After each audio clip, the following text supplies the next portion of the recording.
strength of Oklahoma has always been in its people. This is a town where people are the foundation. It was a pioneer spirit more than 100 years ago that built this town. Today, people with that same pioneer spirit are just as determined to rebuild it and rebuild their lives. Tony Clark, CNN, Oklahoma City. The statistics are still very, very grim. In the Oklahoma City bombing, 168 people killed, 850 people injured, 462 people left homeless, 219 children lost at least one parent. The survivors are assembling here in front of what used to be the Murrah Federal Office Building. They have come to be together, to be seen together, and they have come to receive the perennial love of Oklahomans in this city, in this state, and of their fellow Americans from sea to shining sea. My colleague, Bonnie Anderson, has been here in Oklahoma City many times since that fateful day. She joins us. Bonnie? Bernie, for the families of many victims, today's anniversary marks the end of some very difficult firsts they've had to endure over the past year. The first birthdays, wedding anniversaries, and holidays without their loved ones. All have coped in many, many different ways.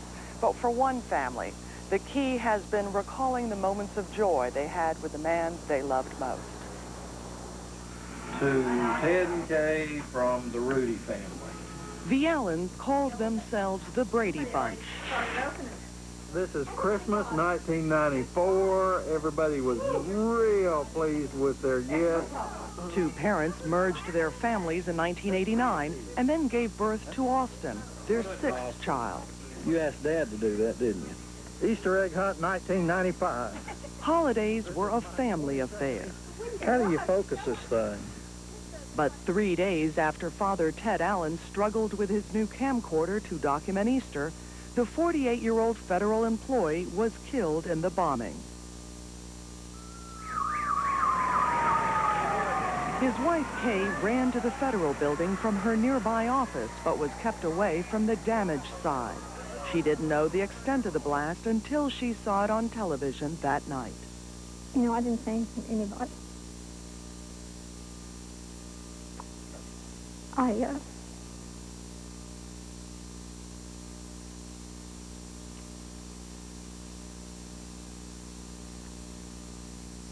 I wanted the kids to maintain that hope. And they did. At 6'6", Ted Allen was a mountain of a man, and to his children, invincible. I knew my dad was alive. I didn't think he'd die. I told one of my friends, Ashley, and I said, this can't happen to me.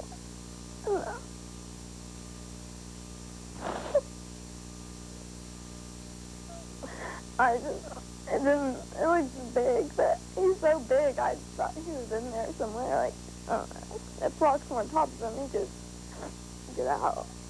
I thought that he was just going to be up there, all frustrated, trying to find a way out and everything. I was just, like, telling myself that he wasn't dead or wasn't hurt or anything. A year later, their loss is enshrined on a living room wall, a loving tribute to a man who worked with the homeless and the downtrodden. His family believes they can honor Ted Allen's death best by living for the future with strength and pride. Are you letting Austin sit ahead again? What has helped you get through this past year? The kids. You know, if you didn't have the kids, I don't know how people have made it.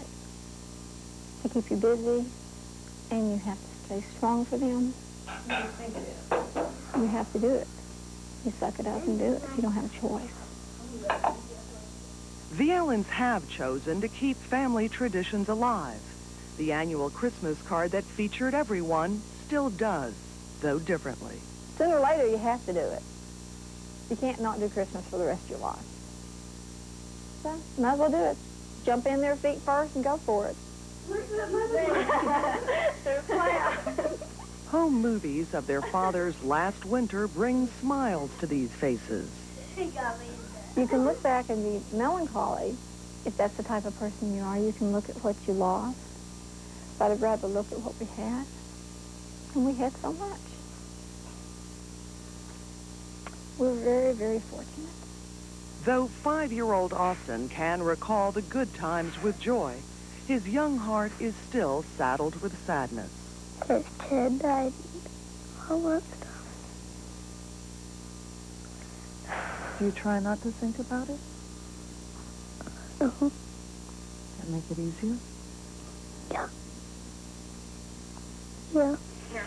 Despite the healing atmosphere in this household, the family is struggling with anger. For Kay Allen, it's over the decision to move the trial to Denver. Lots of the families that had victims have children.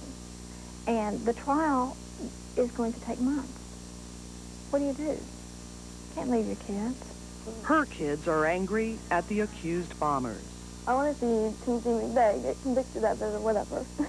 I want to see him be executed. But I guess that is anger against him.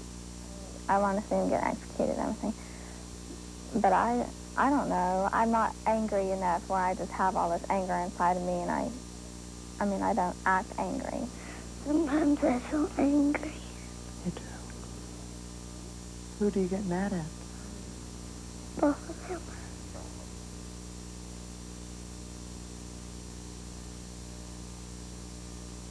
What would you say to them if you had the chance?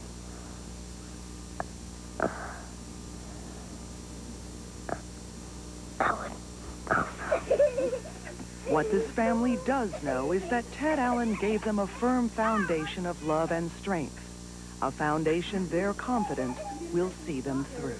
As you look towards the future with your family, what do you see? A rocky road, but we're strong. That's his last birthday. We're going to do great.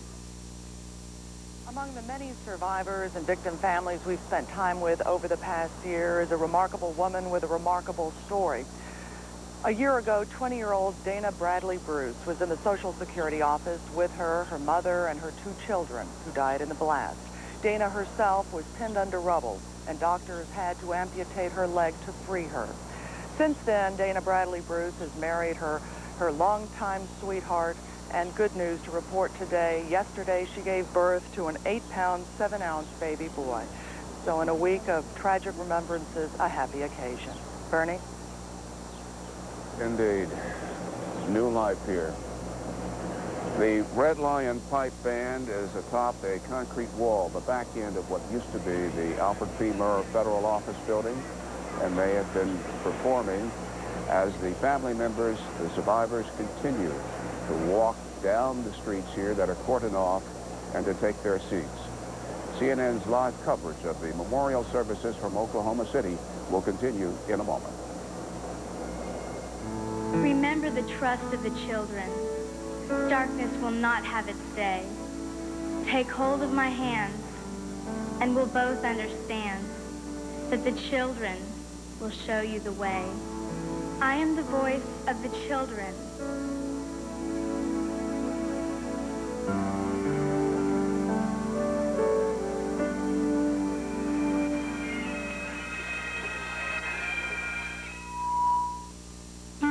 We've been looking for a new house.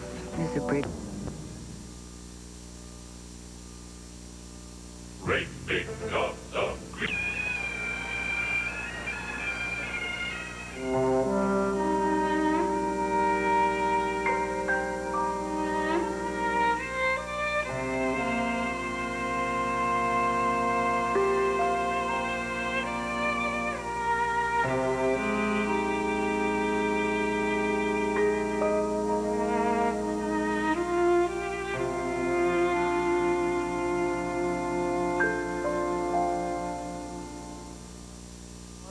Two, three. All right. One more time. Come on. 1, 2, 3.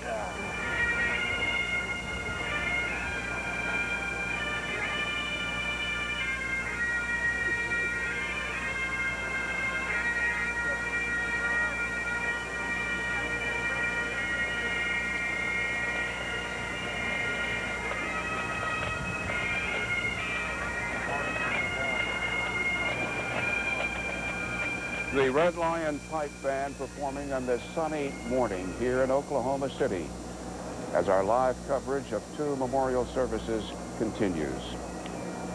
Charlotte Lankard is a counselor. She joins us now. There is an element of fear and apprehension here on 5th Street. I think so. In fact, I think it's over the whole community. There's just a feeling that something else might happen, and I think that's probably very normal. But you feel it everywhere you go. Older, more family members and survivors are filing past 5th Street to get to their seats, and many are in their seats already for this private ceremony that they, the families, requested. You have talked to so many of these men and women and children and young people. What are they telling you 1 year later? Well, I think the most difficult thing for them is that they're in a very abnormal grief pattern. For many of them, they're not going to be able to even begin the grieving process until maybe today is over. Or for some people, it will be if there is finally a trial and someone is convicted. So people have been left all year with anger and fear and the normal things that we have and the depression that comes from grief. And yet it's like they can't move forward because every day they are reminded of it through media, and it just keeps it going. It's like it just happened almost. Charlotte Lankard, there are lots of symbols on this wire fence behind us. Wreaths, ribbons, pictures, flowers, and there's this grassy lot. Why was it important to bring down the shell of the Alfred P. Murrah Federal Office Building, to remove it from the face of the earth for all time? Well, I think there are 2 reasons. One, I think it was unsafe, and so just for those kinds of reasons, it needed to come down. But I think it also was such a stark, ugly reminder of what had happened, and although you can't take that away, we didn't have to look at it every day. Today is a very important threshold for the survivors of the bombing. What is important for them over the next half year, 5 years, 10 years, the rest of their lives? I think what they have to be aware of is this thing that we've talked a lot about, post-traumatic stress syndrome, is that for the rest of their lives, wherever they were that day when the trauma happened, there were certain senses, what they saw, what they smelled, words they may have heard, and these kinds of things will trigger what we call feelings memory. They may hear an explosion, they may see a Ryder truck, and people will be flooded with the feelings that they felt at the moment they either heard about it or it happened to them. And so what we try to teach them is don't be surprised when this happens, find out what triggers these feelings, and then have a plan to take care of yourself. This is a very normal kind of thing that happens after a crisis like this. Among the more than 10,000 people expected to attend both ceremonies here in Oklahoma City today, rescuers who came selflessly from coast to coast to this very city. Many of them are back here today. It's important for them to be here. I think it's important for them. I think the people who came and gave that kind of time and effort were deeply moved by the response that they received, but they also felt they were a part of something in a way that was going to help these families, whether it meant recovering the body or simply being around to do other things that needed to be done. And it's important for the Oklahoma City because we need a chance to say thank you one more time. They came in and literally, it was like the world wrapped their arms around us and took care of us, and this is what they did for us. And we always will be grateful for that. One last question. I know you want to get downstairs and down there among the other people who are seated. How do these Oklahomans deal with a very basic emotion, guilt?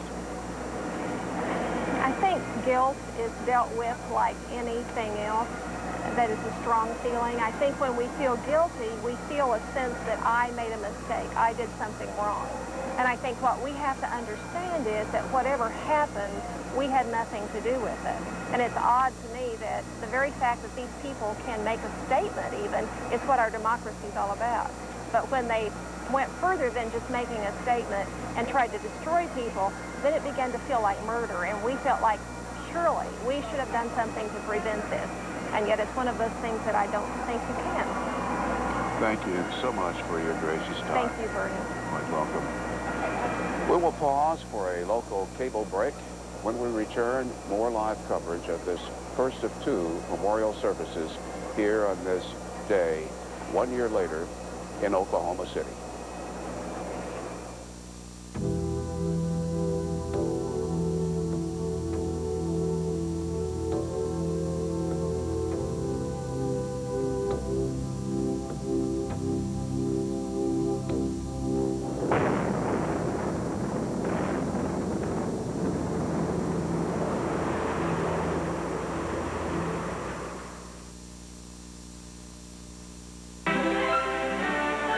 This is CNN.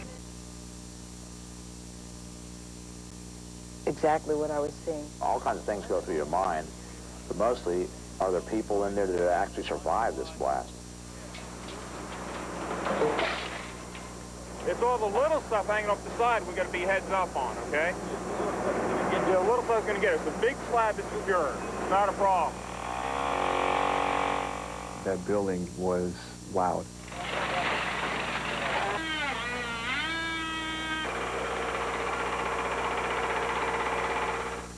There were times where you could actually see the victims, but you really couldn't get to them. There was so much debris in the way. I had people every day coming up to me and asking me personally, hey, did you see somebody that was a friend of mine? His wife was working in the credit union. And about 3 days into the incident while we were there, we located her and, I guess, her girlfriend. In that hole there's kids down there. I guess we're going to be right over the nursery. What I tried not to do was think about my family, my son and daughter, especially watching some of the children that were pulled out, some of the kids' toys and sneakers and coloring books and things from the daycare area as we came upon them. You know, I tried not to think back home. We could use another hand to pull. Here goes. All right. So wasn't that heavy? This was the hardest that I've worked in my life, and I think for some of the other guys also. We felt an obligation. If it was important to them to get someone's body recovered so that they could have a service, so they could sort of have a sense of closure, as they say, then, you know, I think we made it important for ourselves, too. Let's say we brought peace to these people. I really think that we did. We rescued the families. That's what we rescued.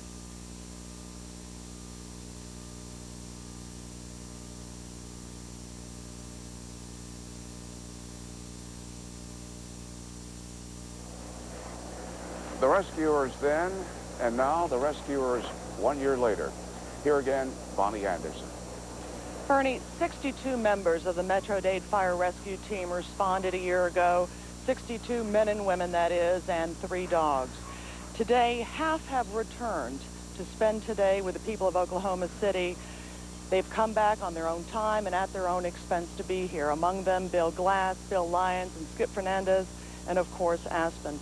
Bill, you were the photographer for the team. You took all of those images.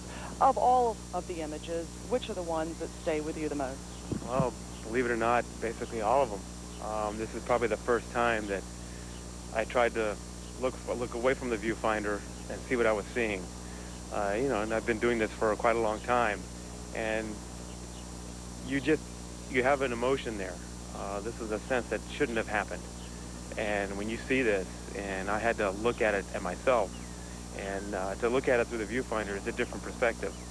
And it was even tough, you know, to see these guys working and trying to do as much as they can to recover the people that had passed away in there. And, you know, it was a little tough. It was a little tough, but you had to do a job. Bill, you all have come over here on your own money, on your own time. Why is it important for you to be here today? It's important for a lot of us to say thank you to the people that were so nice and friendly to us.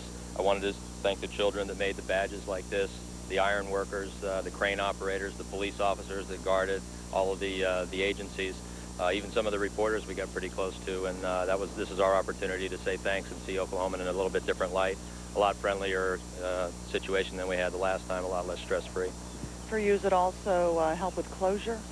I'm trying to get away from that closure word. I think Metro-Dade has a critical incident stress program that I think allows us to release a lot of that stuff. But I think the opportunity to say thank you is probably the thing that helps me close. Skip, one of the most touching images of the many that came out a year ago was a photograph of you and Aspen, you hugging your dog, the two of you looking very distraught. What was going through your mind at that time? We had just finished a 12-hour shift. Just came off, and everyone was bringing the equipment out, and we sort of took a little break, and I decided to go ahead and catch a few winks. We didn't want to come out. We wanted to stay in there, and we were hoping that time would fly so we can get back to work. We wanted to find that other person. You had talked then about the kind of training that Aspen has and Aspen's behavior that day. Will you share that with us? She's trained to do what we call an active alert, and that is to bark and dig when she finds a live victim. And when she finds a body, she lies down. And unfortunately that day she did a lot of lying down. I know this might sound like a silly type question, but do the dogs get depressed as well? I mean, I saw what was happening with everyone else, but how did Aspen respond?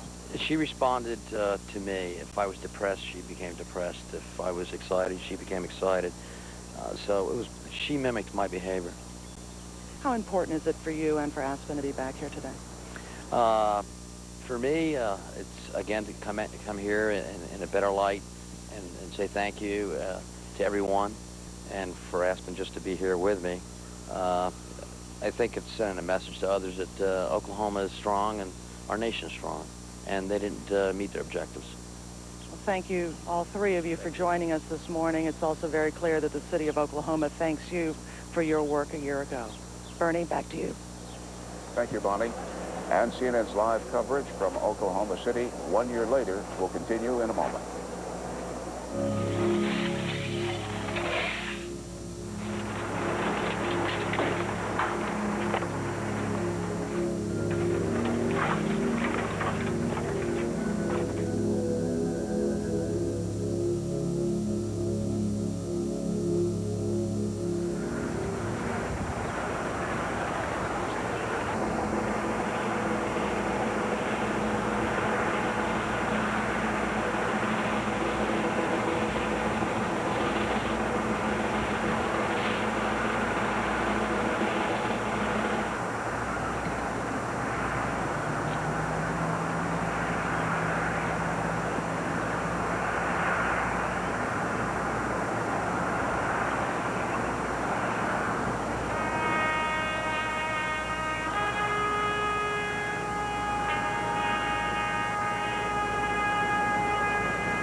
You may be seated.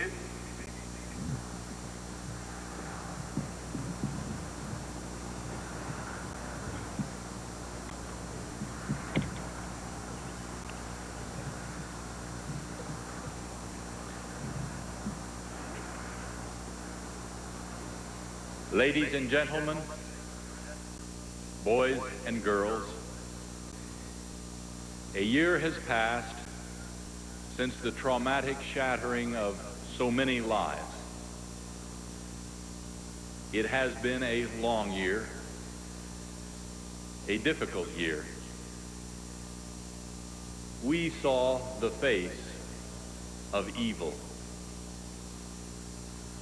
but we have also seen the face of love and compassion. We have, through the love of so many,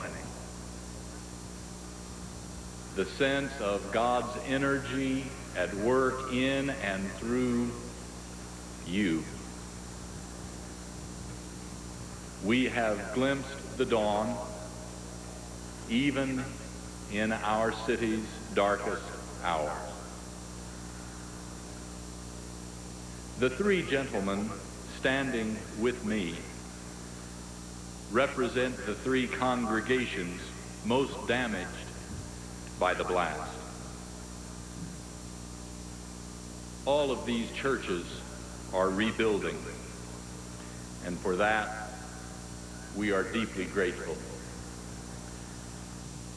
We are surrounded by reminders of what has been experienced. We would speak an affirmation of what families have meant to each other.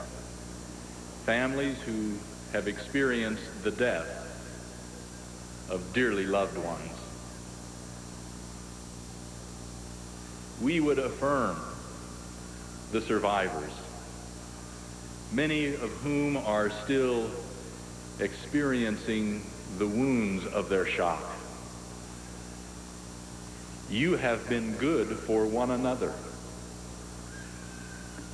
It is so important that we continually rededicate ourselves to that task of being channels, avenues of love and compassion into the lives of others. Are there times of impatience? Of course. Are there times when our emotions have worn thin because we are physically exhausted? Of course. But it is good that we are here together this day. We need this time. This time is a time of remembering. But times of remembering are also times that provide a stepping stone, not to what is past, but to what is in the future. Loved ones who died would not want their deaths to end the life of all of those they loved. And life is for the living, and it is our deepest conviction of faith that the joy of living, the richness and flavor of it, is worth the risk of loss.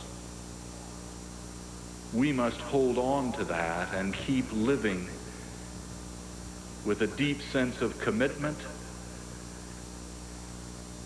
and with a great deal of enthusiasm for this good gift of life.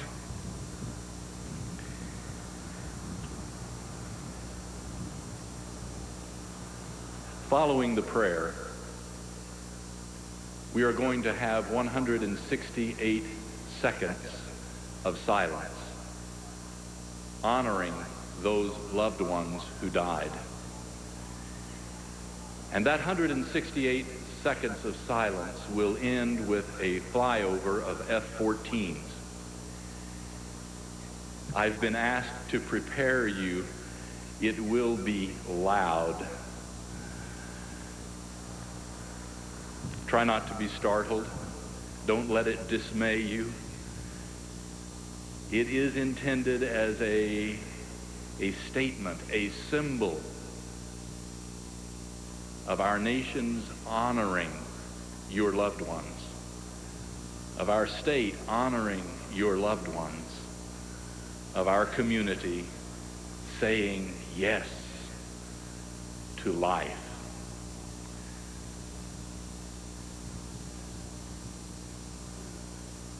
If there are those who do not have seats and you are elderly or suffer from some handicap, will others please be aware, look around, see if there is someone who could be greatly relieved by having a seat. Thank you for your consideration of one another. You have set the tone over this past year for Oklahoma City, and we as a city will seek to follow your example. Shall we pray?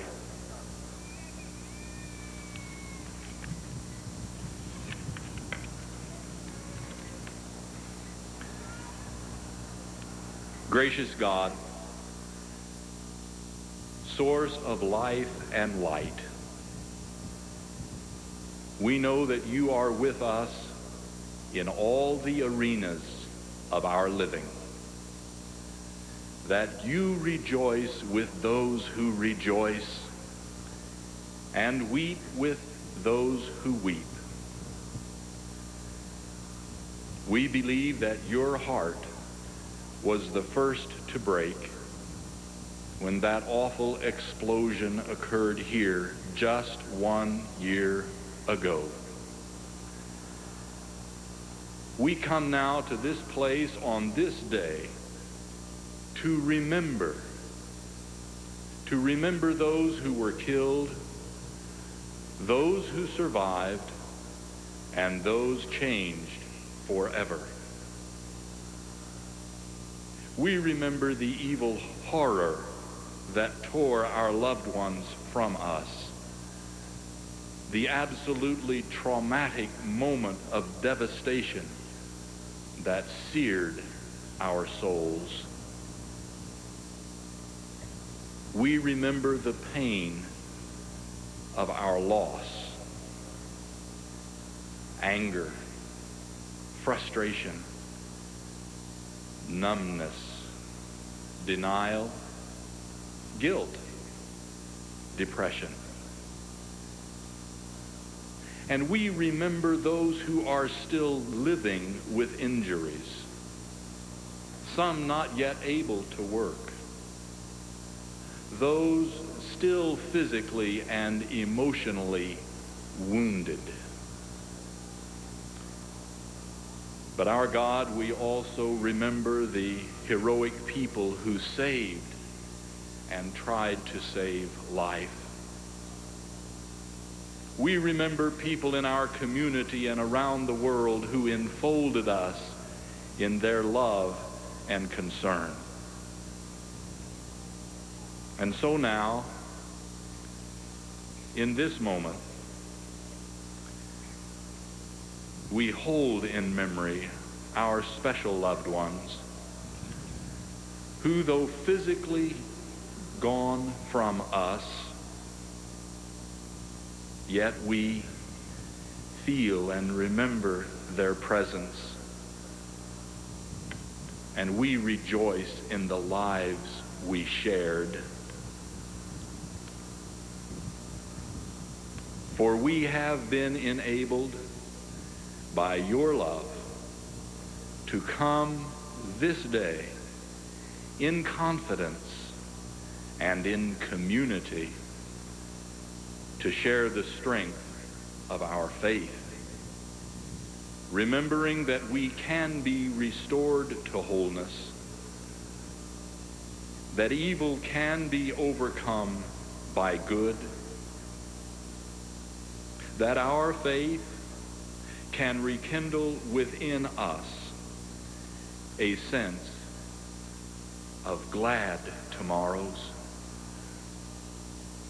We remember that your love is stronger even than death.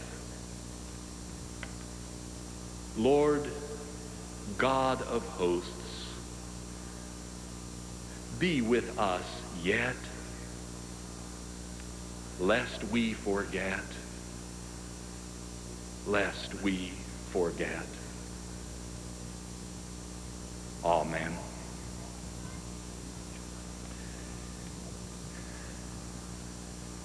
As it approaches 9:02, in honor of those who died, we will recognize the 168 seconds of silence, followed, as we anticipate, by that flyover of F-14s. We were told that they left Fort Worth at 8:40-something with their computers already set. Their timing will be right. I do remind you again that the noise will be awesome, but that this flight is meant as an honoring of those we have loved, a symbol of our nation, honoring lives lost, but lives precious in memory.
Amen. As Lawrence Hart begins the reading of names, family members are invited to move beyond the fence and place your mementos of remembrance and love. As you hear your loved one's name read, that is your signal to move inside the fence. Roses are available at each gate for you to place in memory of the ones who died. Mr. Hart.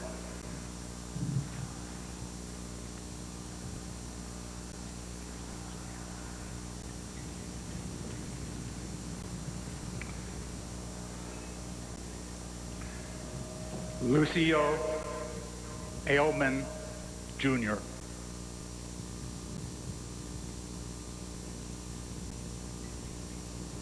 Teresa Alexander.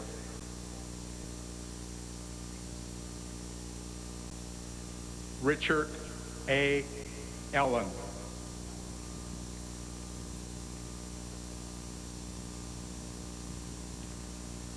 Ted Ellen.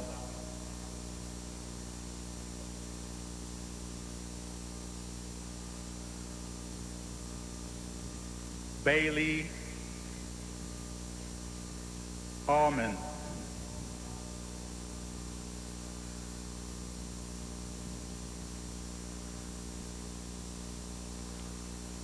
Diane Althouse.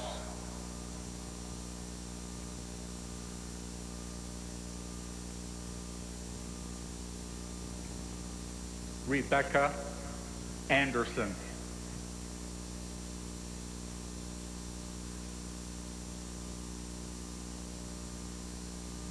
Pamela Cleveland Argo.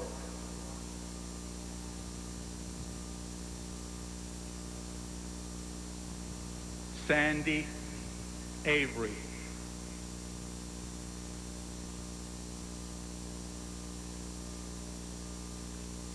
Peter Avillanoza.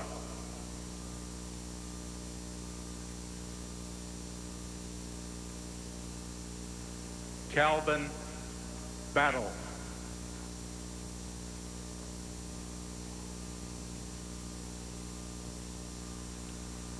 Piola Battle.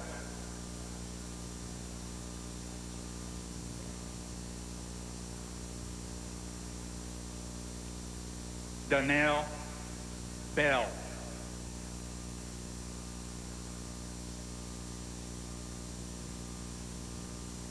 Olita Biddy.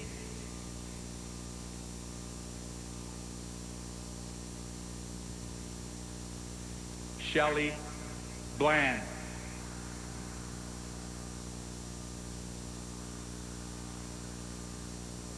Andrea Blanton.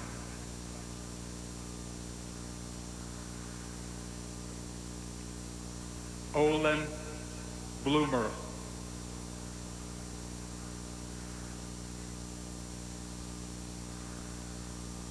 Lola Bolden.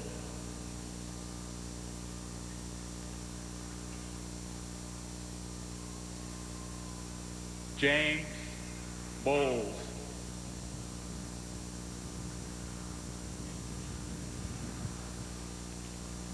Mark Bolte.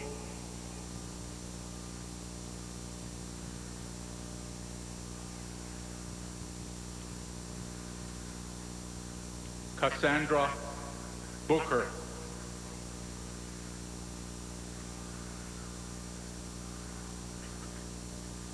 Carol Bowers.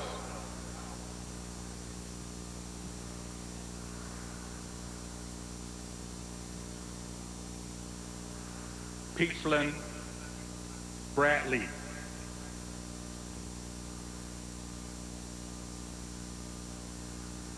Woodrow Woody Brady.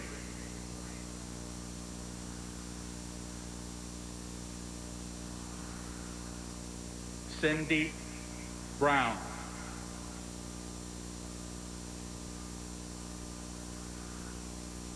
Paul Brockstrom.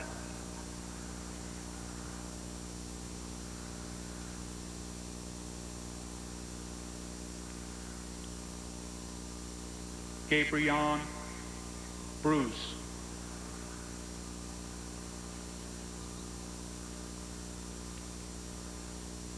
Kimberly Burgess.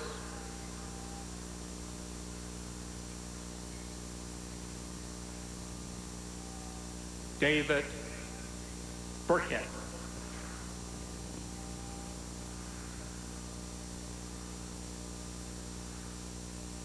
Donald Burns Sr.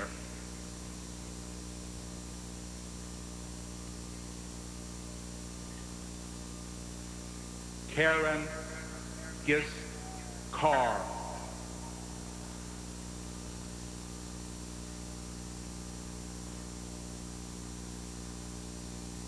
Michael Carrillo.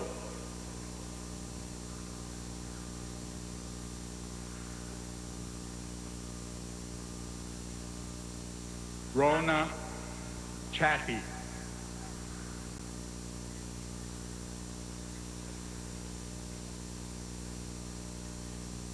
Zachary Chavez.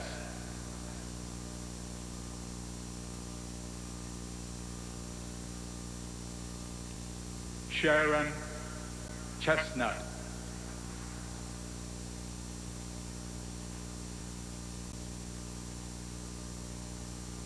Robert Chipman.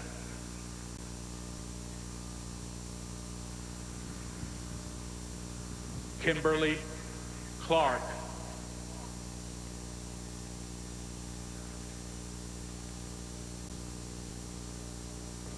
Peggy Clark.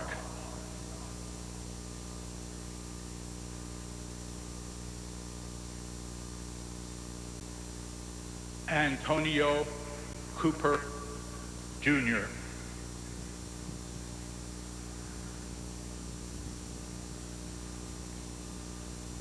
Dana Cooper.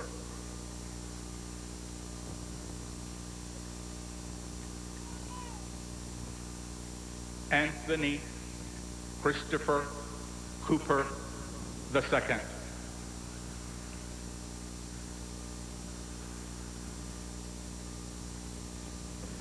Harley Cottingham Jr.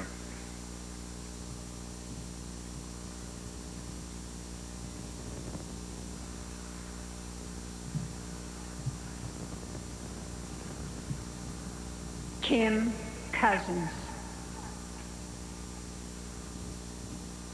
Aaron Coverdale. Elijah Coverdale.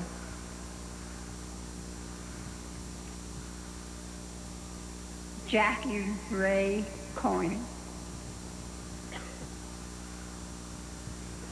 Kathy Cregan.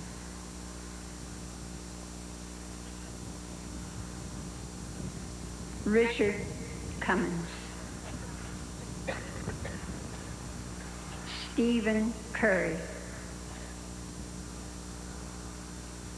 Brenda Daniels. Ben Davis.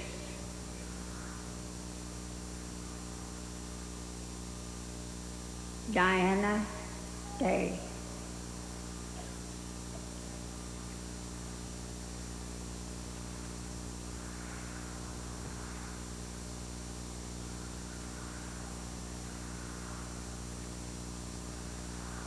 Peter DeMaster. Castine Devereaux. Sheila Driver.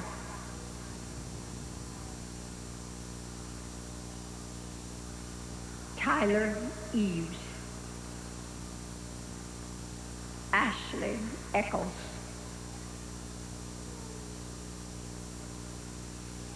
Susan Farrell.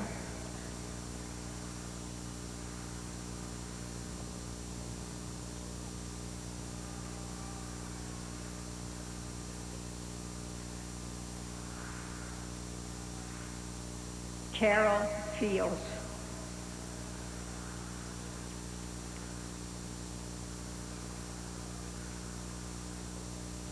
Kathy Finley.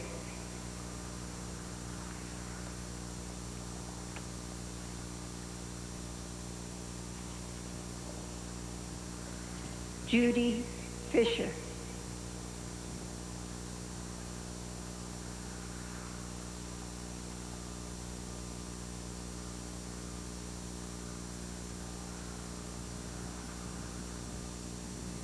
Linda Florence.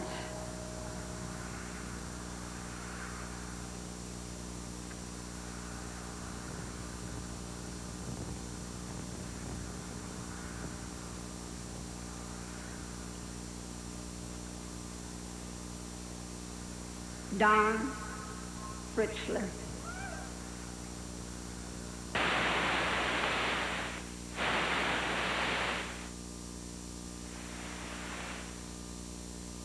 Garrett.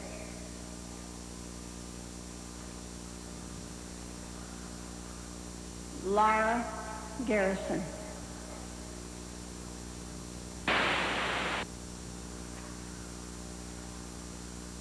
Jamie Genzer.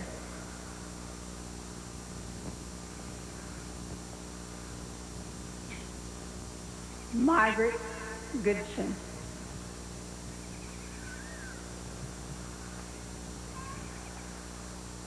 Kevin Lee Gottsel, second. Ethel Griffin.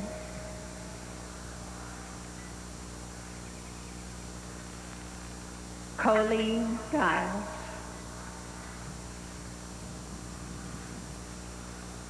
Randy Gussman.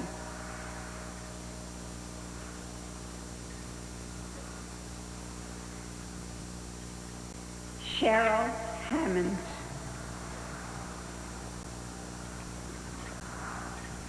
Ron Harding. Tom Hawthorne Sr. Doris Higginbotham. Anita Hightower. Thompson Hodges Jr.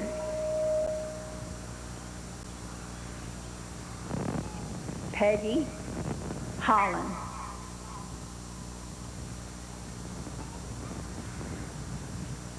Colleen Housley.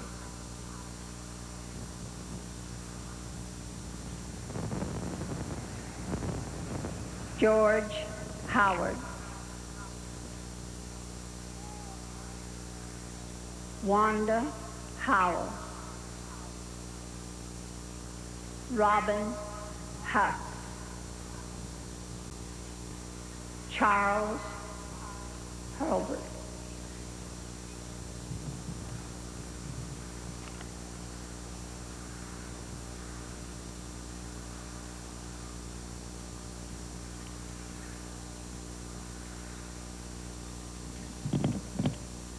Jean Hulbert. Paul Ice. Christy Jenkins. Jean Johnson. Raymond Johnson.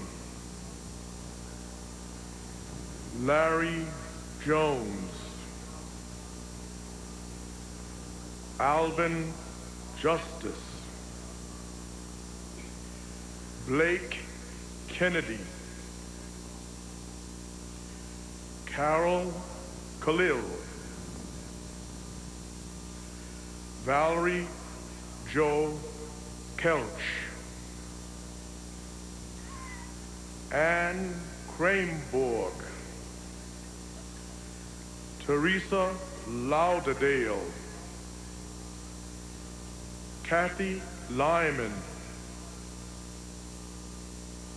Carrie Lentz.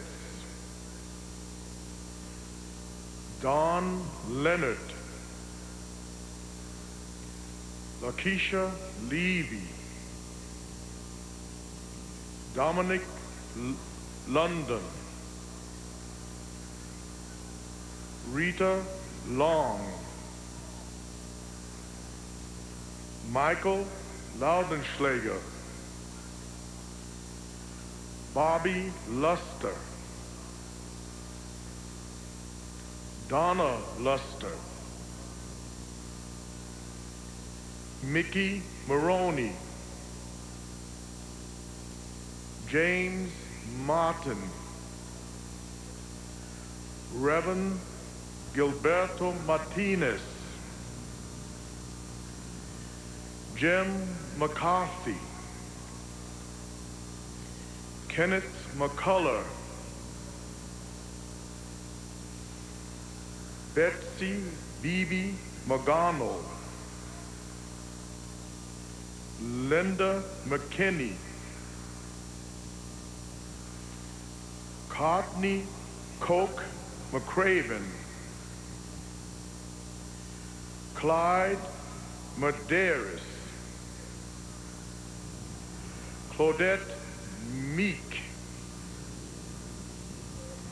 Frankie Merrill, Derwin Miller, Lee Mitchell, John C. Moss III, Patricia Nix, Jerry Parker, Jill Randolph,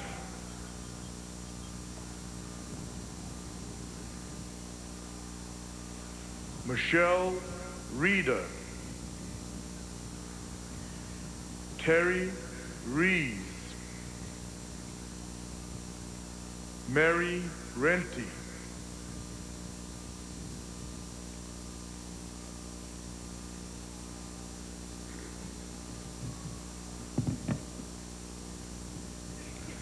Tony Reyes, Kathy Ridley,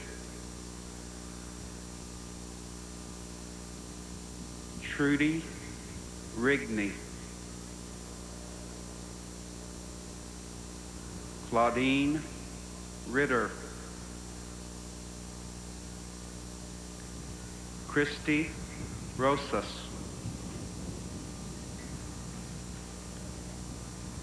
Sonia Sanders,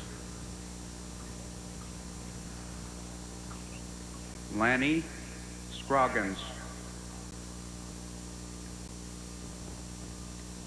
Kathy Seidel, Lee Sells, Karen Shepherd,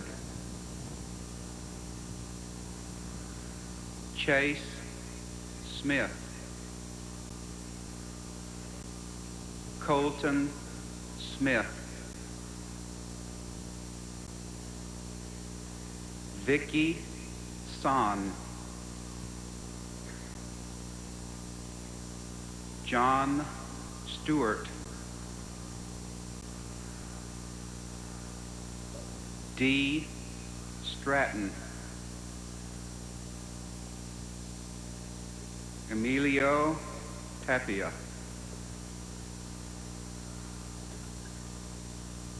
Victoria Texter, Charlotte Thomas, Mike Thompson, Virginia Thompson, Kayla Haddock Titsworth, Rick Tomlin, Luther Traynor, LaRue Traynor, Larry Turner, Jules Valdez, John Van S. III, Johnny Wade, David Walker,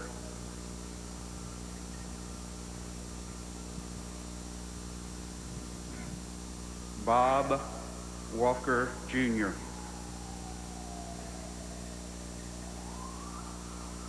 Wanda Watkins, Mike Weaver, Julie Marie Welch,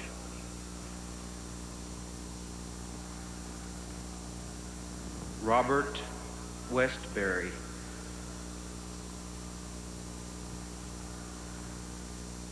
Alan Whitcher,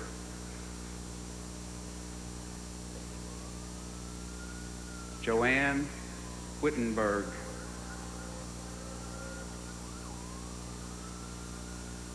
Fran Williams,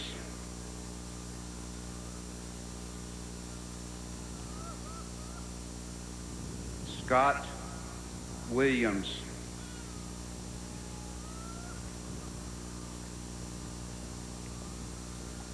Steve Williams,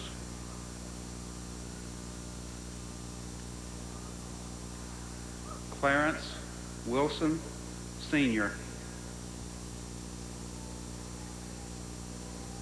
Rhoda Woodbridge,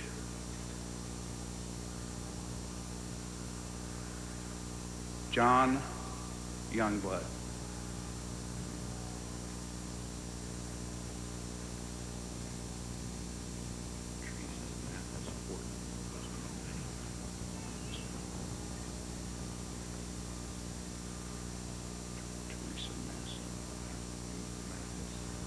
Teresa Mathis.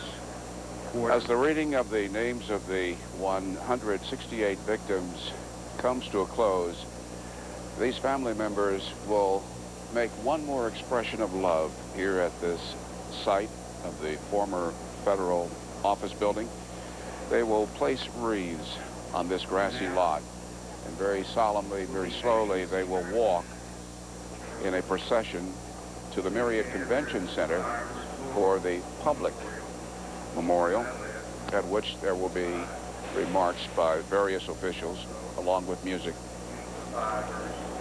The Reverend Don Alexander, the minister of the First Christian Church, if you were with us earlier, told everyone assembled here this morning, we need this time of remembering. And as he prepared them for that flyover, 4 military jets and 2 police department helicopters, he cautioned him that the noise would be considerable. Well, the jets flew a bit west of this site, obviously out of deference to those assembled here and out of consideration because a lot of these survivors have difficulty hearing, those who were in the blast and were rescued.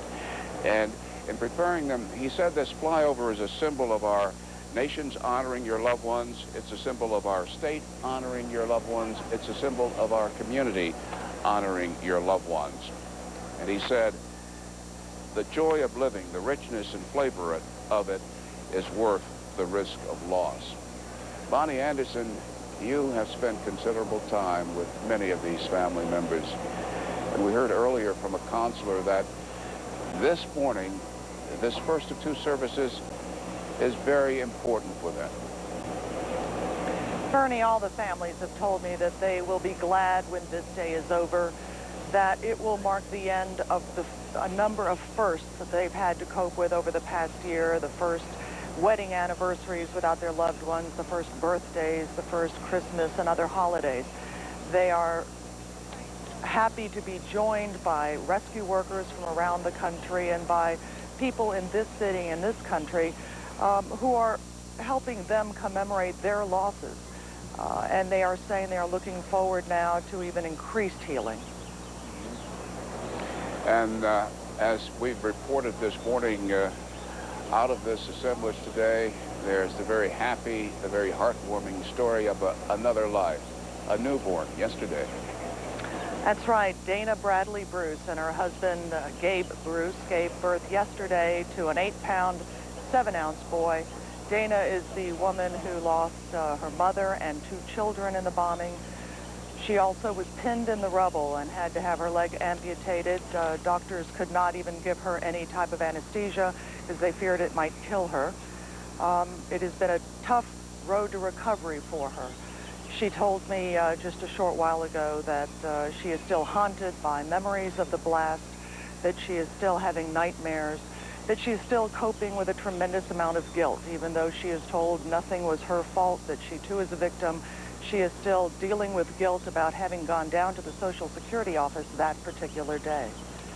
In tandem with what you reported just a short while ago about many of the families looking forward to the end of this day, 1 year later, I'm struck by what the Assistant Fire Chief of Oklahoma City, John Hanson, said this morning as dawn came over this great heartland city.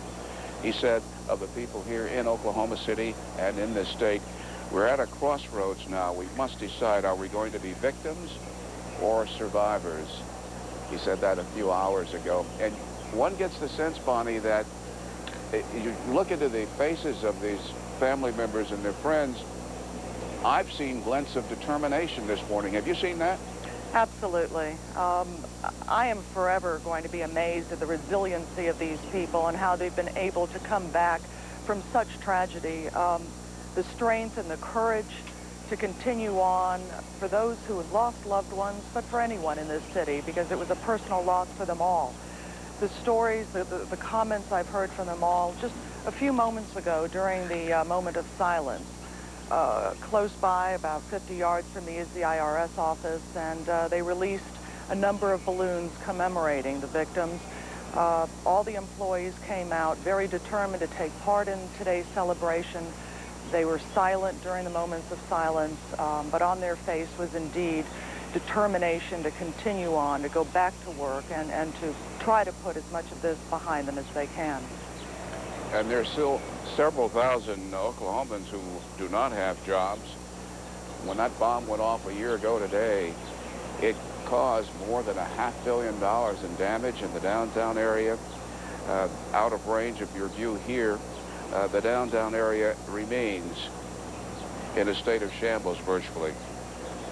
What is happening now is that there will be replacement of wreaths, the conclusion of that coming up very shortly, and then the very solemn procession from here at Northwest 5th Street along the streets, very slowly. All these family members, those who can walk, will go to the Myriad Convention Center.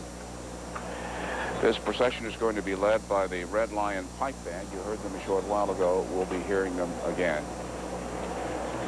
CNN's live coverage of Oklahoma City 1 year later will continue in a moment.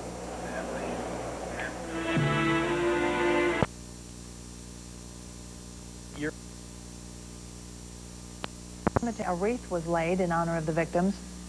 President Clinton sent a taped message to Oklahoma City. We will remember forever the 169 men, women, and innocent children who were lost, simply for carrying on their daily business or serving the citizens of this great country. And we'll remember forever and honor forever the brave and caring citizens of Oklahoma City and the volunteers and rescue workers from all parts of our country who came together to help you in your hour of great need. Every American was touched by this tragedy and inspired by your courage. The president is attending a summit in Moscow. April 19th marks another solemn milestone, the 3rd anniversary of the Branch Davidian fire near Waco, Texas. Dozens of people, including former cult members, returned to the site Friday to remember the 81 Branch Davidians who were killed. The fire marked the end of a 51-day standoff with federal agents. Some former followers of the group's leader, David Koresh, still hold the federal government responsible. Only debris and concrete slabs remain where the religious compound once stood. The case against Unabomb suspect Ted Kaczynski will go forward. Friday, a federal judge in Montana denied a defense motion seeking to have the case dismissed. Kaczynski appeared in court with his hair and beard neatly trimmed, looking more like a professor than a mountain hermit. His lawyers had argued that pre-trial publicity made a fair trial impossible. The judge said the news leaks were regrettable, but not intentional. So far, Kaczynski is only charged with one count, possessing bomb components. Chances are slim moviegoers will ever see one film character say to another, "Got a patch?" But there could be a new product coming soon to a store near you to help smokers avoid the old temptation to bum a match. An FDA advisory panel is recommending certain nicotine patches be sold over the counter to help smokers kick the habit. The FDA has yet to rule. Right now, patches are available only by prescription. In the O.J. Simpson civil trial, a possible explanation for those missing blood samples taken from Simpson the day after his ex-wife and Ron Goldman were killed. Nurse Thano Paradas told a preliminary hearing in 1994 he'd drawn about 8 cubic centimeters of blood. The defense claimed 2 cc's were missing and possibly planted to frame Simpson. Paradas says he later filled a vial to the level he remembered taking, and it measured 6 cc's. He says he doesn't usually look at calibrations. Dr. Irwin Golden, strongly criticized for his autopsies of the bodies, also was questioned in the civil trial. Golden says stylistic differences in postmortems are not mistakes. A lawyer from the Simpson defense team is out of jail. F. Lee Bailey was released Friday after spending 45 days in a federal lockup on a contempt charge. Bailey had failed to turn over stock certificates from a client convicted of a drug charge. The government contended they were confiscated. Bailey said they'd been given to him as part of his fee. He was released after returning them to the court. I didn't take anything from my client. The United States government, in a document it created, caused to be transferred to my personal account the shares of stock without any restriction whatsoever, and never showed any interest in them until they discovered something they hadn't known before. On January 11th, 1996, they learned for the first time that the stock had gone from 9 to 45. And suddenly they decided it was theirs. That's what this case is about. Bailey still owes the government $700,000. The judge gave him 90 days to sell a yacht and raise the cash. Not only has Tanya Harding's marriage gone crashing through thin ice, now she's gone to court to keep the man she's divorcing away from her. Thursday night, we told you details of the former ice skating champ's divorce. After less than 4 months of marriage, she now has obtained a restraining order to keep Michael Smith away, claiming violent behavior. Harding said he broke a table and a door during arguments. Relics of Camelot are going on the auction block. The estate of former First Lady Jacqueline Kennedy Onassis will be auctioned off in New York beginning Tuesday. It's more than a historical yard sale, as we learn in this report from CNN's Gary Tuckman. Jacqueline Kennedy Onassis was known for her grace, dignity, and her privacy. But 2 years after her death, a cloak on her life is now being lifted. It's happening at Sotheby's Auction House in New York, where the public on Friday got its first chance to see hundreds of objects owned by the late First Lady. The items will be auctioned next week. We've been working for a long time in anticipation of this moment, and now it's upon us and we're ready to go. Beginning next Tuesday, the public will be able to bid on historical items, like the desk where her husband, the president, signed the nuclear test ban treaty. People will be able to bid on sentimental items, like her son John John's high chair and her daughter Caroline's rocking horse. And they'll be able to bid on quite valuable items, like the 40-carat engagement ring she received from second husband Aristotle Onassis. Estimated value, at least $500,000. But not all of the jewelry is very valuable. Many items are relatively simple. She could buy costume jewelry, which is fashion jewelry, as well as important jewels from the major designers. She wore them interchangeably. She could wear anything because she gave great style to her jewels. Jewelry such as these pearls she wore on a day out with her son, and a bracelet that she wore during a visit with former heavyweight boxing champion Muhammad Ali. For the throngs of people who won a lottery to see this preview, the tour was fascinating. It was wonderful. It was great to be a part of her life. My husband wants the golf clubs. If he gets the golf clubs, I can have anything in there. It will take 4 days to auction all the items. Many wonder why Jackie Onassis' children decided to do this. We sent over 10,000 objects on their behalf to the Kennedy Library, which in itself was an enormous gift. And then the children kept everything they possibly could, but then there were thousands of objects left. And so when it came to the time, their mother really had anticipated that they would have to sell certain material because they just couldn't handle it all. The family will use some of the auction proceeds to pay estate taxes. More than 1,200 items belonging to the late Jacqueline Kennedy Onassis will be auctioned next week. It will be a dynamic, historic occasion, but also a sad reminder of a captivating woman who died too young. Gary Tuckman, CNN, New York. And CNN will be there so you can see things firsthand. Okay, no setup for this next story. Just take a look at this. Aha, we have your dog on the couch, you got your duck, and of course we've got your baby raccoons. That's right, raccoons. The abandoned babes were brought home by the dog's owners who rescue animals in Hilton Head, South Carolina. Mama dog's name is Riley, and for Riley and her raccoons, we're told it was a case of immediate bonding. Don't ask about the duck, we don't have a clue. He probably flew the coop anyway when things started getting a little rambunctious around there. I'm Andrea Zinga in Atlanta. World Report is next on CNN.